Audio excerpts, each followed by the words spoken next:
अगर एक surgeon axilla में बस आधा इंच गलत कट लगा देना तो मरीज के हाथ का मोटर कंट्रोल और सेंसेशन हमेशा के लिए खत्म हो सकता है। बिल्कुल, हमेशा के लिए।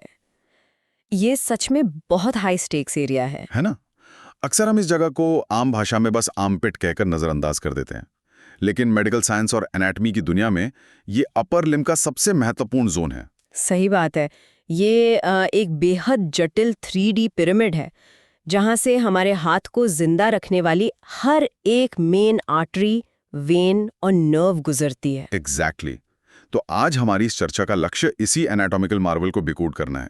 Basically first year medical students के रिवीजन के नजरिए से हम इस पिरामिड की दीवारों, इसके दरवाजों और इसके अंदर छिपे स्ट्रक्चर्स का एक प्रिसाइज और एग्जाम ओरिएंटेड डिस्कशन करेंगे। मुझे ये अप्रोच बहुत पसंद आई क्योंकि एनाटॉमी को रटने की बजाय अगर हम उसकी इंजीनियरिंग को समझ लें तो चीजें अपने आप याद होने लगती हैं। राइट।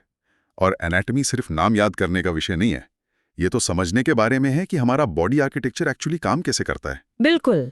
एक्जिला सिर्फ बांह के नीचे की कोई खाली जगह नहीं है, ये ट्रंक और आर्म के बीच का एक वाइटल जंक्शन है। आप इसको ऐसे देखिए कि गर्दन से आने वाला सारा ब्लड और नर्व सप्लाई इस एक छोटे से रास्ते से गुजरता है। तो अगर हम इस 3D स्पेस को एक हॉलोड आउट पिरामिड की तरह देखें जो थोड़ा ऑब्लिकली स्थित है, तो कहाँ से शुरू करना चाहिए? आई गेस किसी भी स्ट्रक्चर को समझने के लिए उसके एंट्रेंस यानी एपेक्स से शुरुआत करना सबसे लॉजिकल होगा। हाँ, एपेक्स से स्टार्ट करना सबसे बेस्ट है। तो मैं हमेशा इस एपेक्स को एक आम दरवाजे की तरह सोचता था, लेकिन अब समझ आता है कि ये एक वीआईपी गेट की तरह है, मतलब एक नैरो फनल जैसा जो ऊपर और अंदर की दिशा में है। एग्जैक्टली, ऊपर और मीडियली डायरेक्टेड होता है।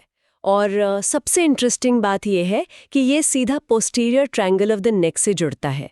इसी कनेक्शन की वजह से इसको सर्वाइको एक्सिलरी कैनाल भी कहते हैं। अच्छा, सर्वाइको एक्सिलरी कैनाल।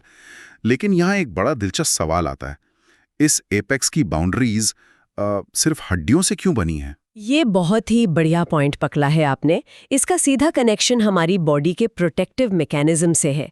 अगर हम बाउंड्रीज देखें तो आगे क्लैविकल का मिडिल थर्ड है, पीछे स्कैपुला का अपर बॉर्डर और मीडियल साइड में फर्स्ट रिब का आउटर बॉर्डर है। यानी तीनों तरफ से सॉलिड बोन। हाँ, तीनों मिलकर एक बहुत मजबूत बोनी रिंग बनाते हैं। अब आप खुद सोचिए, इस फनल के अंदर से ब्रेकियल प्लेक्सिस और एक्सिलरी वेसल्स जैसी नाजुक चीजें निकल रही हैं। राइट। अगर बाउंड्रीज नरम टिश्यूज की होती तो नेक और आर्म के थोड़े से मूवमेंट से कॉलर बोन इन नसों को दबा देता। राइट। हाथ तो तुरंत सुन पड़ जाता। ये बोनी रिंग इंश्योर करती है कि अंदर की सप्लाई हमेशा सुरक्षित रहे, चाहे आप हाथ कितना भी मूव करें। वाह, मतलब एक तरह का सॉलिड आर्मर है जो क्रश होने से बचाता है। अब अगर एपेक्स छड़ता है तो नीचे आने पर हमें इस पिरामिड का बेस मिलना चाहिए, लेकिन बेस में तो कोई हड्डी नहीं है। सही पकड़ा। बेस यानी एक्सिला का फ्लोर जो नीचे और लैटरल दिशा में पॉइंट करता है, वो सिर्फ स्किन और एक्सिलरी फाशिया से बना होता है।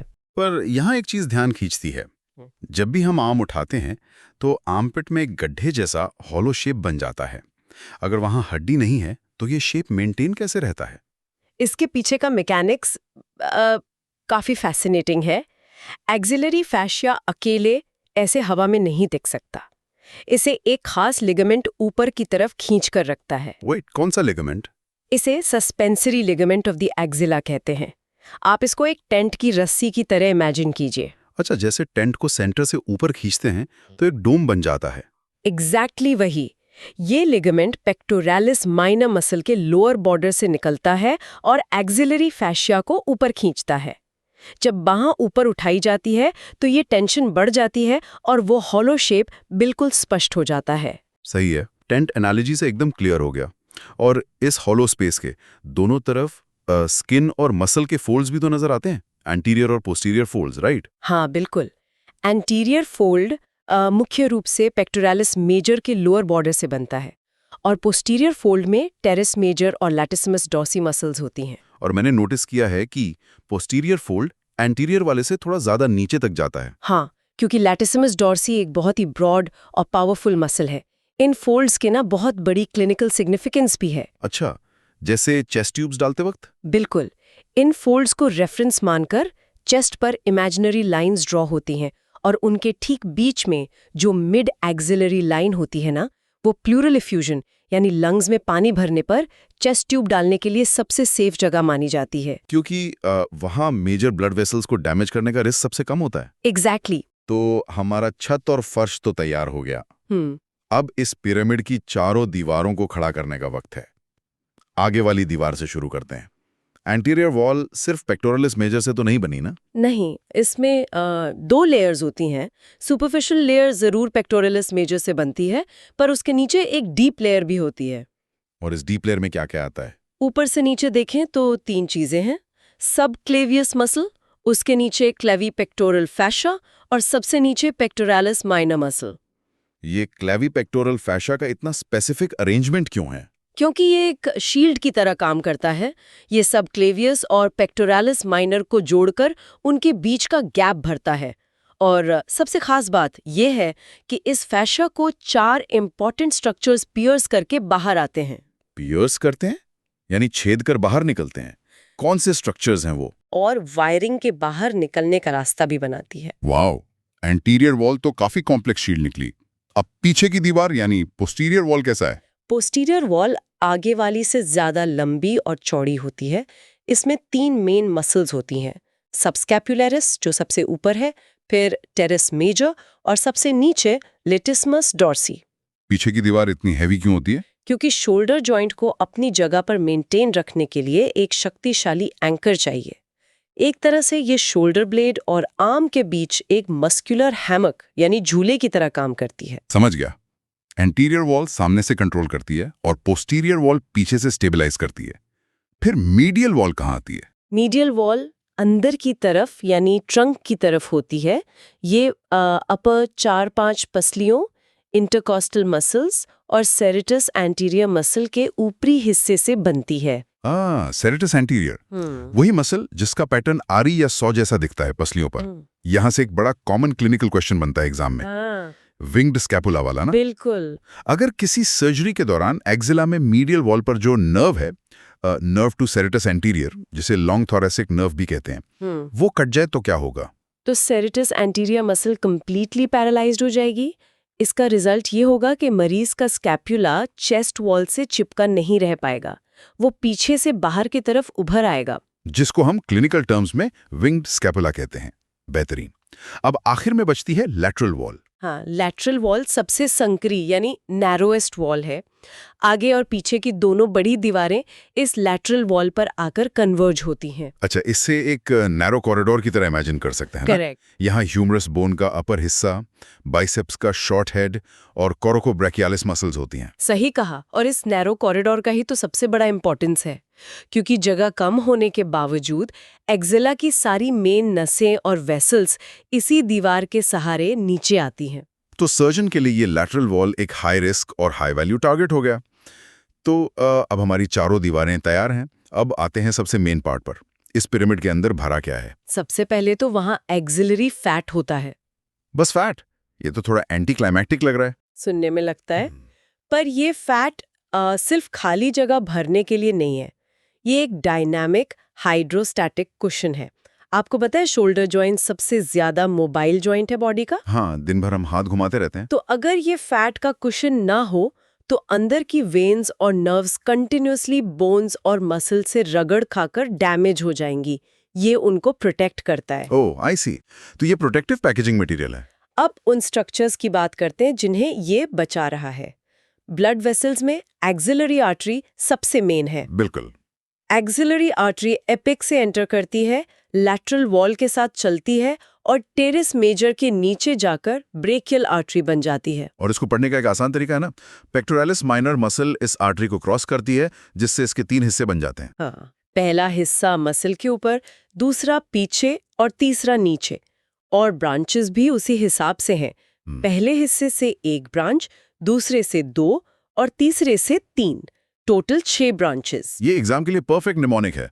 1 से 1, 2 से 2, 3 से 3। और इस आर्टरी के साथ एक्सिलरी वेन भी चलती है। हाँ, लेकिन एक्सिलरी वेन का डायरेक्शन उल्टा होता है, क्योंकि वो ब्लड हार्ट तक वापस ले जाती है।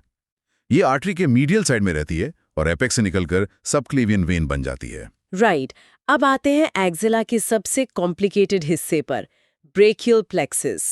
इसकी वायरिंग बहुत इंट्रिकेट लगती है शुरू में। सच में, पर इसको सिंप्लीफाई करने का एक तरीका है। इसके जो कॉर्ड्स होते हैं, मीडियल, लैटरल और पोस्टीरियर, उनका नाम एक्सिलरी आर्टरी के रेफरेंस में रखा गया है। अच्छा, मतलब इन कॉर्ड्स का नाम उनकी खुद की पोजीशन नहीं, बल्कि एक्सिलरी आर्टरी के सेकंड पार्ट के साथ उनके रिलेशन पर डिपेंड करता है। हालांकि सफर में इनकी पोजीशन थोड़ी शिफ्ट होती है मूवमेंट के हिसाब से। वाह, ये क्लियर हो गया। इन बड़ी नसों के अलावा एक्सिला में इंटरकोस्टोब्रेकियल नर्व भी होती है ना, जो T2 की ब्रांच है। हाँ, और उसकी क्लिनिकल अहमियत बहुत बड़ी है। हार्ट अटैक के टाइम जो लेफ्ट आर्म में रिफर्ड पेन फील होता है, वो इसी नर्व के जरिए एक्सिला से होकर हाथ तक पहुंचता है। ये पॉइंट वार्ड ड्यूटी में बहुत काम आएगा। और फैट और न्यूरोवैस्कुलर स्ट्रक्चर्स के अलावा यहाँ लिम्फ नोड्स का एक पूरा नेटवर्क होता है। हाँ, एक्सिलरी लिम्फ नोड्स ये 5 ग्रुप्स में होते हैं: एंटीरियर, पोस्टीरियर, लैटरल, सेंट्रल और एपिकल। पूरा अपर लिम्ब और सबसे इंपॉर्टेंट ब्रेस्ट का लिम्फेटिक ड्रेनेज यहीं होता है। ब्रेस्ट ड्रेनेज से एक और टर्म याद आई, axillary tail of Spence. First year students को अक्सर इसमें कंफ्यूजन होती है। ये फीमेल ब्रेस्ट टिश्यू का ही एक नेचुरल एक्सटेंशन है, जो अपर और आउटर पार्ट से निकलकर एक्सिला में एंटर कर जाता है। इसका पता होना इसलिए जरूरी है क्योंकि अगर एक्सिला में कोई लंप मिले तो वो सिर्फ लिम्फ नोड नहीं, ब्रेस्ट टिश्यू का ट्यूमर भी हो सकता है। यानी टेक्स्ट बुक एनाटॉमी यहाँ आकर सीधा रियल वर्ल्ड सर्जरी में तब्दील हो जाती है। बिल्कुल। ब्रेस्ट कैंसर सर्जरी में इन लिम्फ नोड्स को निकालते वक्त सर्जन का सबसे बड़ा टास्क यही होता है कि इन दीवारों पर चलने वाली नर्व्स को बचाया जाए। कमाल है। तो हमने इस 3D पिरामिड का पूरा नक्शा देख लिया। बोनी एपेक्स का एंट्रेंस, सस्पेंसरी लिगामेंट से खींचा हुआ फर्श और मसल्स से बनी मजबूत दीवारें, और उसके अंदर फैट से प्रोटेक्टेड पूरा हाईवे जहां ब्लड वेसल्स और ब्रेकियल प्लेक्सिस मौजूद हैं। एक विचार मैं सभी स्टूडेंट्स के लिए छोड़ना चाहूंगा। जरा सोचिए, बॉडी का एवोल्यूशन कितना ब्रिलियंट है। दिन भर में हमारा शोल्डर और आर्म हजारों डायरेक्शंस में मूव करता है। सही बात है, और फिर भी अंदर का कॉम्प्लेक्स सिस्टम कभी उलझता नहीं है। एग्जैक्टली। ये पिरामिड रिजिड नहीं है, ये स्ट्रेच होता है, कंप्रेस होता है, हाथ के हर मूवमेंट के साथ खुद को एडजस्ट करता है, बिना किसी वेसल को क्रश किए या नर्व को ब्लॉक किए। इस लेवल की बायोमैकेनिकल इंजीनियरिंग अपने आप में एक मिरेकल है। मैं बिल्कुल सहमत हूँ। एनाटॉमी को इस फंक्शनल एंगल से पढ़ना ही बेस्ट तरीका है। सो इस डायनामिक और रोचक सोच के साथ आज के रिवीजन को यहीं रैप अप करते हैं। This was today's anatomy podcast on beyond the stethoscope.